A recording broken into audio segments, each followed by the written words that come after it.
During the month of October, we celebrate World Mental Health Day. It's a topic that often comes with some sort of stigma in our society, but one of our area's most well-known athletes is working to change that by sharing his own struggles.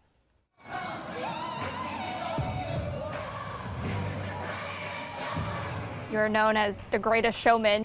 Did it feel inside almost like you were anything but? Literally anything but. I thought I was the lowest person on earth. I felt like no one had ever had a panic attack except for me. Bananas star Jackson Olson is adored by millions of fans. They love him for his trick plays at second base and for his social media content. We're roommates. His clothes are my clothes. Please stop wearing my clothes. But behind the viral videos and stadium cheers was one of the 1 in 10 Americans who experienced panic attacks in a given year. It hit Olson back in February during a game in Savannah. The greatest show in sports was suddenly without its master showman. I was sweating, but I was cold, and then I was hot, and then I wasn't sweating, so it was like hot flashes, but kind of opposite, and then back and forth. It was the first of many panic attacks to come over the course of the next month. Attacks so crippling, they kept him out of games. So I couldn't play in Miami.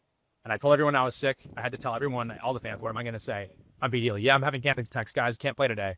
That was the thing that I knew in that moment I was going to have to talk about 8 months later, and I did. In September, Olson shared his mental health struggles publicly, giving his friends and family a lot of credit for helping him work through his anxiety. It was kind of rough on me, too. It made me kind of sad seeing him like that, but you know, I kept telling him, we're in the best place in the world. We're in Banana Land. Let's just keep doing what we do. I remember just one day I told him, I was like, hey, I'm dealing with this. You need to come over right now because there's no one in my house and I'm like freaking out and panicking.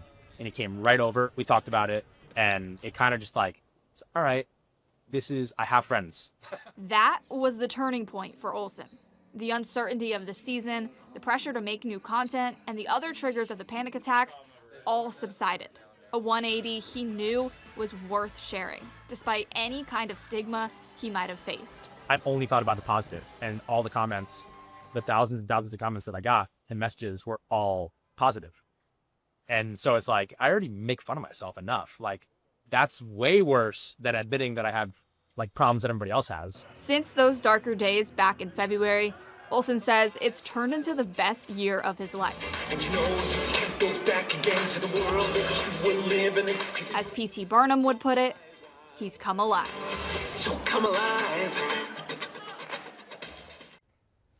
For Olson, opening up publicly about his experience was cathartic. And although he's now figured out how to prevent his panic attacks from taking over, knowing he's not alone in facing this struggle has been encouraging.